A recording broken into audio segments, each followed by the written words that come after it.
Welcome to our channel maths concept academy. मेरा नाम रवि। मैं आपके लिए मैथमेटिकल कंटेंट और साथ ही साथ केवीएस की अपडेट लेके आता हूँ। ठीक है, तो ये वीडियो मैंने बनाया है या बनाने जा रहा हूँ किस लिए, आपको ये सब बताने के लिए क्योंकि कई लोगों ने अपने मन में ये बहुत गलत विचारधारा बना रखी है कि केवीएस में टीचर जॉब मतलब मौज। ठीक है ना, ये याद रखना। अगर आप स्टेट में सेलेक्ट होते हो, आप स्टेट में टीचर सेलेक्ट होते हो और केवीएस में टीचर सेलेक्ट होते हो, दोनों में जमीन आसमान का अंतर होता है। ये वीडियो के थ्रू मैं ये अंतर क्लियर, बहुत सारे अंतर होते हैं लेकिन इस वीडियो के थ्रू जो अंतर बताने जाऊंगा वो आपको कोई नहीं बताएगा और ये वही समझ पाएगा इस समय जो केवीएस में टीचर वर्किंग है। समझने की कोशिश करना। क्या अगर आप अपने स्टेट गवर्नमेंट में मान लो DSSB में आप टीचर लगे हुए हो, इस वीडियो का मतलब ये बिल्कुल भी नहीं है कि DSSB पे फोकस करो या केवीएस पे। सबसे पहला टारगेट होता है जॉब लेना, उसके बाद होता है किस पे फोकस करना है। ठीक है ना। चलो, तो DSSB में अगर आप अभी जैसे समर वेकेशन पड़ती है, उस वेकेशन के दौरान आपके बोर्ड में ड्यूटी भी आ जाती है, तब भी कोई फर्क नहीं पड़ता। मान लो 5 दिन ड्यूटी आएगी, 6 दिन ड्यूटी आएगी, और आपको पता है इन ड्यूटी का पैसा भी मिलता है। इन ड्यूटी का अलग से पैसा मिलता है क्योंकि उस दिन तो छुट्टी थी आपकी।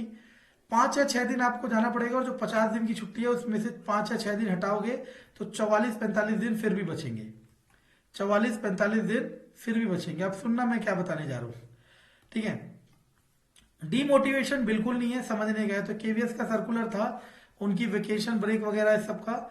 आपको पता है 13 जून 2022 क्लास 12th का लास्ट पेपर है कंप्यूटर साइंस, ऐसा ही कुछ है। यानी कि 13 जून तक आपका पेपर है, अप्रैल से स्टार्ट होके। सुनते रहना। और जो वेकेशन होती है, जो ब्रेक होती है, इसका बहुत इंतजार रहता है उन केवीएस एम्प्लॉय को, और रहेगा भी। क्यों? क्योंकि पूरे साल भर में यही एक छुट्टी आती है जिसमें हम घर जा सकते हैं। समझ आ रहा है? जिसमें हम घर जा सकते हैं। अब कोई केरल पड़ा हुआ है तो वो हर 5-6 दिन की छुट्टी के लिए यहाँ नहीं आ पाएगा। फ्लाइट से आएगा तो उसकी आधी सैलरी खत्म हो जाएगी। ठीक है ना, और कुछ लेना देना होगा नहीं, मिलेंगे भी नहीं किसी से। और अगर ट्रेन से आएगा तो ट्रेन से, मैंने केरल से ट्रेवल किया भाई साहब, 52 आवर्स लगते हैं, 52 घंटे। मतलब 2 दिन तो पूरे, 2 दिन जाना 2 दिन आना, 4 दिन, फिर 1-2 दिन थकान उतारो, 5-6, बचता कुछ नहीं है। तो यानी कि मैं क्या बता रहा हूँ कि केवीएस में अगर आप जॉब टारगेट कर रहे हैं तो आप इस बात से मेंटली प्रिपेयर रहे कि आपको मेहनत करना है, मेहनत ही मिलेगी वहां पे। ठीक है ना, और घर से दूर रहना है। अब चलो समझाने की कोशिश करता हूं क्या है। 13 जून 2022 तक आपके पेपर है। आप किसी भी रीजन को उठा लो, सबको एक एक करके उठाऊंगा। इसकी छुट्टी कब तक है? 17/6 तक। यानी कि जिस टीचर की ड्यूटी बोर्ड एग्जाम में लग गई, जिस टीचर की ड्यूटी बोर्ड एग्जाम में लग गई, उसका घर जाने का कोई फायदा नहीं है, क्योंकि 13 जून तक तो एग्जाम है। स्पॉइल हो गई? इधर आ जाओ। 13 जून तक स्पॉइल हो गई। ये तो वैसे ही स्पॉइल हो गई। इन भाई साहबों को फायदा है क्योंकि यहां गर्मियां होती नहीं है।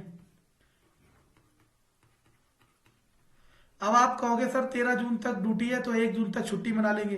भाई साहब 13 जून से पहले तक कभी भी ड्यूटी हो सकती है। आना जाना कर सकते हो तो वो अलग बात है। मानो 5 दिन आपकी या 6 दिन ड्यूटी लग गई तो 6 बार आना जाना केरल से कर पाओगे तो बता दो इतने रुपए लग जाएंगे जितने की आप कार खरीद लोगे। ठीक है, ये भी गई। तो देखो हमारी वाली भी चली गई। कैसे?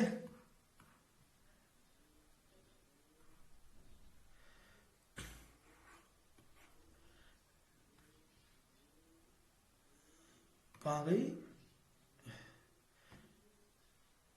हाँ, समझे? तो ये छुट्टी भी चली गई, ये भी छुट्टी चली गई। वैसे तो यहाँ देहरादून रीजन में ये फायदा हो गया क्या कि हमें विंटर में मिलती है 50 दिन की छुट्टी, क्योंकि यहाँ सर्दियां बहुत पड़ती है, बर्फबारी। तो समर में कितने दिन की छुट्टी पड़ती है? 10 दिन की। तो देहरादून रीजन वालों को या ऐसे रीजन वालों को जहां पे विंटर ब्रेक पड़ती है, उनको इससे एडवांटेज मिल गया। समझ आ रहा मैं क्या कह रहा हूँ। लेकिन ऐसा होता है कि छुट्टियां बर्बाद होती है। जब केरला में हम थे तो 3 साल रहे होंगे, 3 साल में से 2 साल इन छुट्टियों में हम घर ही नहीं जा पाए थे, सिर्फ इन्हीं वजह की वजह से। और मैंने कह दिया, अब आप कहोगे हम कुछ लगा देंगे, और मैंने पहले ही कहा था कि सिस्टम में हर पुर्जा अपना काम कर रहा है, इसे ढंग से पढ़ो। ये पॉइंट्स पढ़ के देखो, प्रिंसिपल सर को डायरेक्ट कर दिया जाता है कि किसी को लीव अलाउ ना करे अनटिल अनलेस कोई बहुत ज्यादा ही जरूरी काम ना हो। ज्यादा ही जरूरी, अब ये नहीं कह सकते कि आप मुझे ये करना वो करना है, कोई बीमारी हो या फिर कोई मैटरनिटी लीव हो। देखो यहाँ पे क्या लिखा हुआ है, इवन चाइल्ड केयर रूल को भी, समझे, चाइल्ड केयर लीव भी दे रहे हैं, लेकिन कब, जब आप स्टेशन में ही रहोगे। समझ आ रहा मैं क्या कह रहा हूं। तो सिर्फ इसलिए किसी एग्जाम की तैयारी ना करें कि आपको उसके बाद मजा मिलने वाला है। देखो, लाइफ में संघर्ष जिस चीज को कहते हैं वो हर मोमेंट ऑफ टाइम पे आपके साथ रहेगा। इसीलिए अगर आप फ्रेशर हो और आप प्रिपरेशन करना चाह रहे हो तो सारी प्रिपरेशन करो, किसी भी एग्जाम की प्रिपरेशन करो, टीचिंग में हो तो टीचिंग में। लेकिन मैं पहले ही कह रहा हूं, इस वाली में आपको, DSSS वाली में आपको, देखो लेवल तो टीचिंग का और स्टैंडर्ड केवीएस का हाई है, लेकिन अगर आप कंफर्ट चाह रहे हो जॉब में तो DSSS भी नो डाउट केवीएस से बहुत बड़ी है।